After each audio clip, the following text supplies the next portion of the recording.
Beechy, I think we've just about caught our breath from Tuesday night, haven't we? But overall, it was a good point to take into tomorrow against Dorking.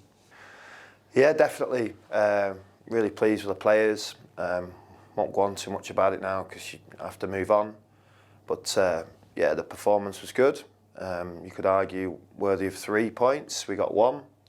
So what we need to do is make sure we look after tomorrow's point the referee gives us. We both get 1 to start the game. And we've got to try our best to grow it into 3. Overall, looking at since you've come into the role, you're standing there in today, conceding less, scoring more. Do you think there's more to come from the boys? Well, they're great stats, aren't they? Because it helps support change. Yeah, I think it's really good, and they deserve full credit for that. We've discussed at length amongst our ranks of how we can do that and how we can make certain aspects and units and individuals within our team to do that more often.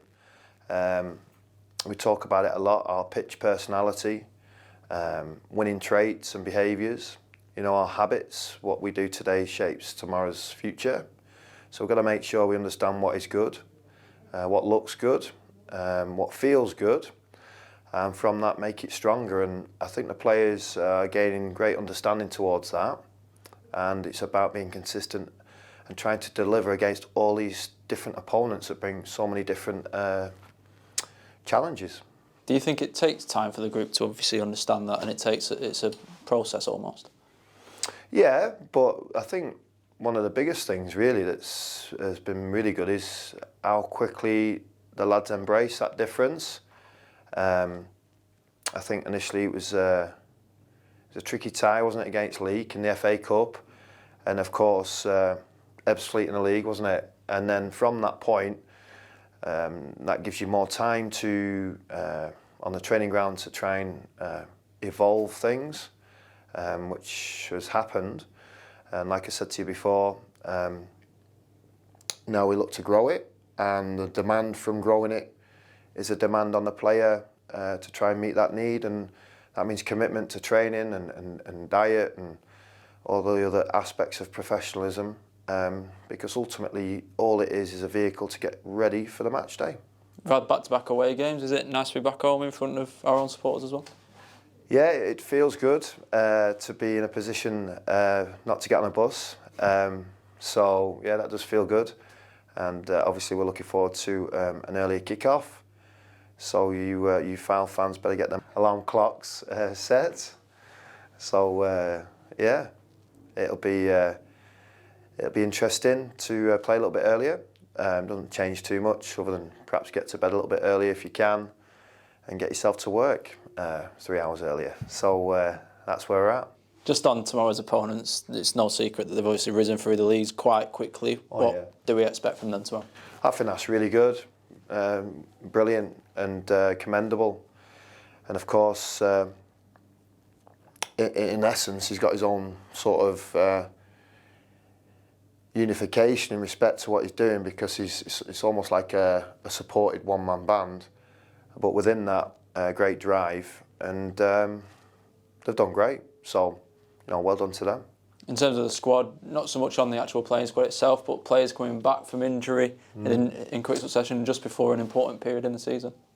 Yeah, we'll probably see a little bit of shape shifting in regards to the squad. It's what happens. Like I said, the product evolves, the team evolves. The core of what you see and what we've had in the 6 league games, 2 cup matches, has been pretty consistent. So we need to try and look to add towards that. There was obviously some frustrations within players that don't start every week, but that's the same at every football club. And I talk often about sacrificial behaviour, putting yourself second to the team, because it's really important as a unified movement, a group of people, that there's a buy-in, and I've got to say the players have been really good with that. So long may that continue, and as we look to, like I say, deliver more consistently. We're in front of the cameras tomorrow. From your experience, does it add an extra element to the game? Well, it won't to me, because I haven't got time to go and get my hair cut, but I would imagine all the lads have gone and got their hair cut. It's a strange time, is old modern times, but back in the day, you just have a game of football and you wouldn't really know they're here. Yeah, you'll probably see some eyebrows shaped. Amazing, isn't it? But it is what it is. Of course, we're concentrated on the game, joking aside. And it's great that they're here. And I know there's another big game on a different channel at the same time. But whoever tunes in to watch it, hopefully they can enjoy it. I hope both teams really do. And put the, put everything out on the pitch to make it a really good spectacle. And of course, from our side, we want to make sure we perform. And more importantly, we try and, like I say, protect our point that we share at the start of the day and grow it into 3. Like you say, show we perform, and I suppose it allows us to paint our club in a good light. It does, but it can also work the other way. So you got to make sure you bring your tool bag to work and you use them. We've got to make sure we're ready.